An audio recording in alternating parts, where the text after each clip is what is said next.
Number one. Not really a park ranger, but I'm an environmental educator at a nature preserve, so I spend a lot of time outdoors and sometimes isolated areas. There's one area of the park I try not to take groups of kids to anymore. Once in a while, we have to go through that trail since it's a shortcut to the kayak launch, and when it's 95 degrees outside, you're ready for anything that'll make your trip shorter. When I started there, one of the first things I did was to familiarize myself with all areas of the preserve. So I spent quite a bit of time hiking through all the trails, even the rarely used ones, since I have to know my way around to navigate groups or go rescue someone if they get lost, which happens. One part of the preserve is an old homestead site of a now abandoned pineapple plantation. It was settled in the 1890s. We don't know much about the family beyond the name and the approximate year they settled there, and the approximate year the homestead was abandoned. This is in southern Florida, and there are thousands of similarly abandoned homestead sites. The early settlers of that area had to be tough as nails. This was pre-railroad area. The nearest town was about 5 miles south through what would have been wilderness with no real roads. So these guys were on their own, in a land absolutely bursting with mosquitoes, panthers, bears, and bad water. In other words, early homesteaders were badasses because that was the only way they survived.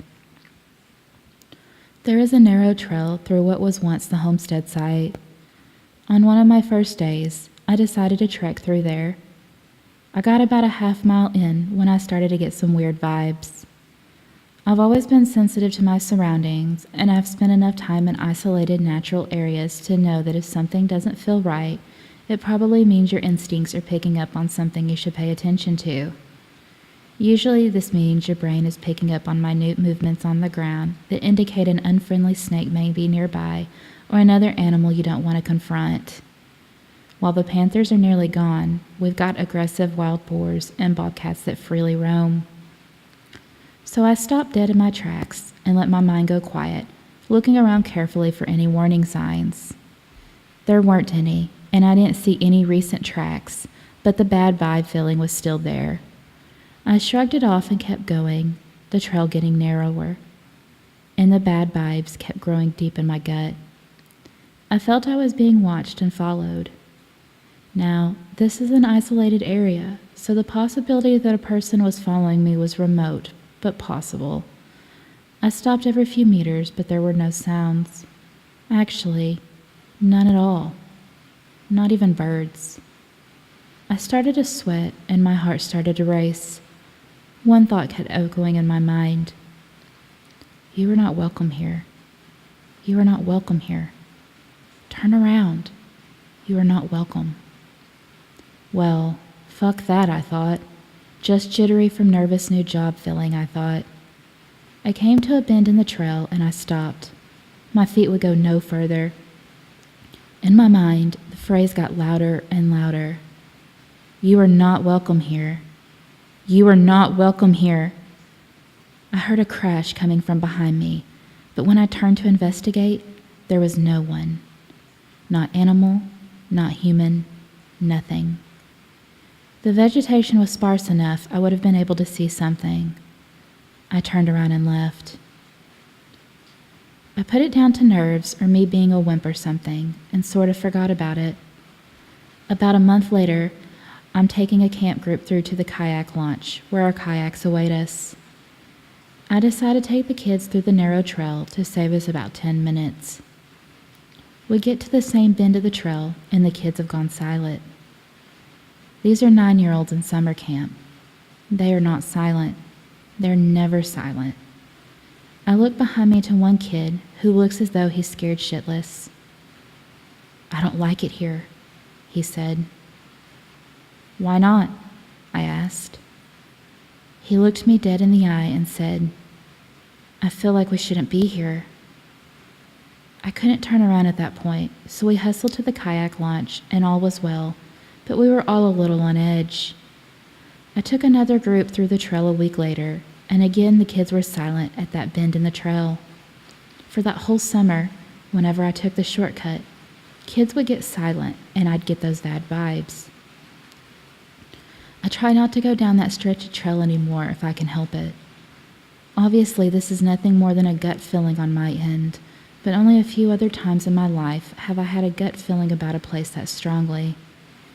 I don't know if it's the spirit of whatever homesteader was there or something else, and it's hard to describe, but it doesn't want people trespassing. As far as I know, it's never hurt anyone, but it seems to make everyone feel the same way. You're not welcome.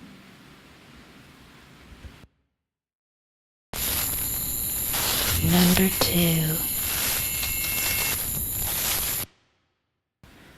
When I was in college, I worked a couple of odd jobs to help pay the bills. They were mostly mundane, but one shook me to my core. I was working for the City Parks and Lakes Division at a local lake.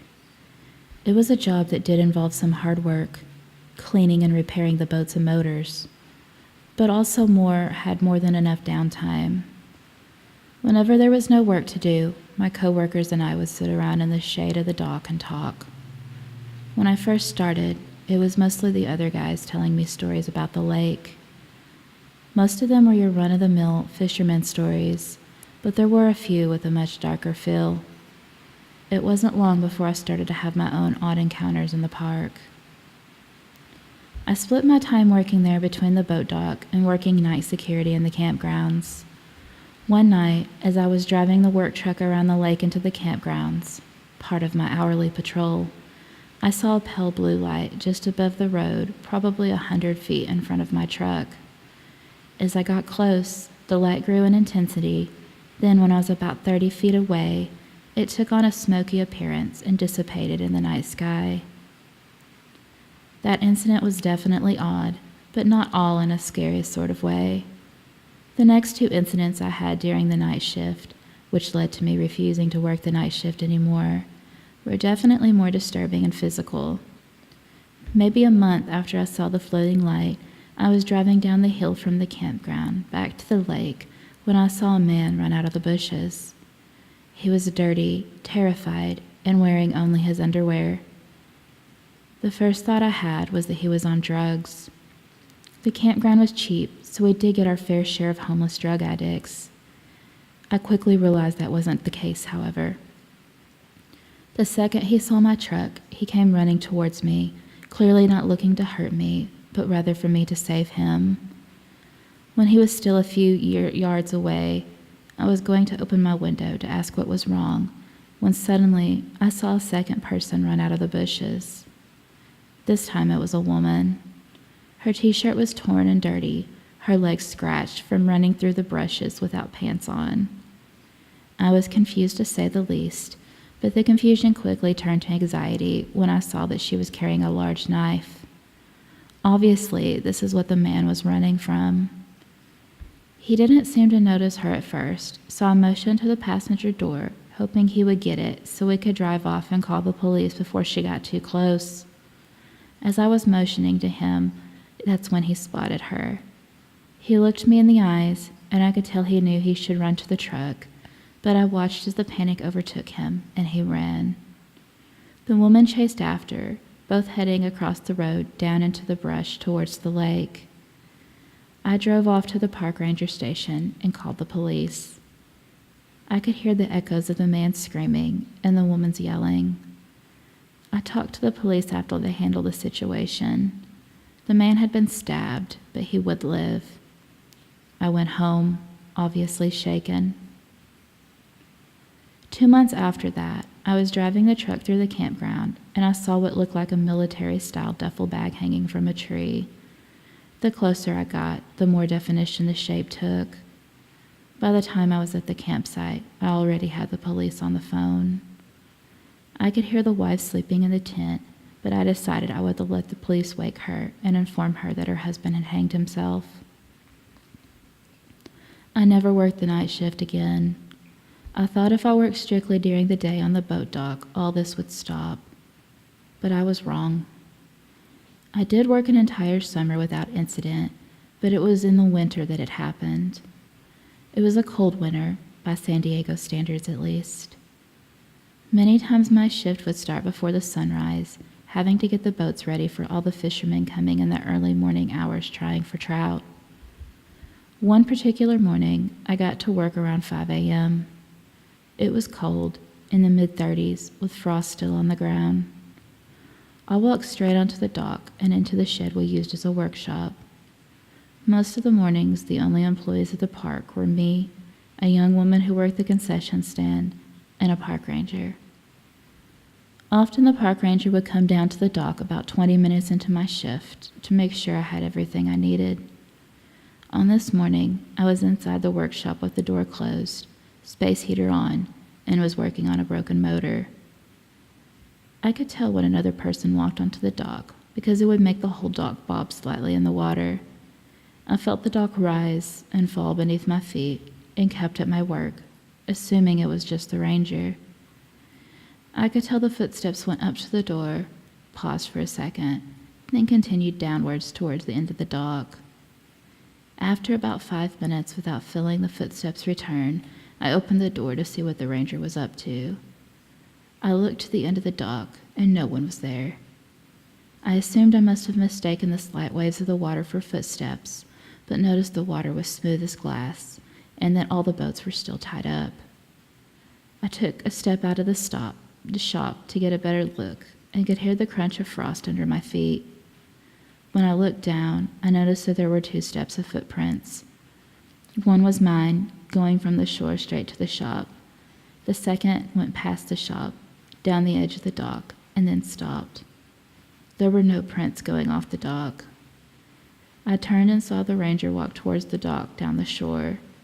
I quit once he got within earshot.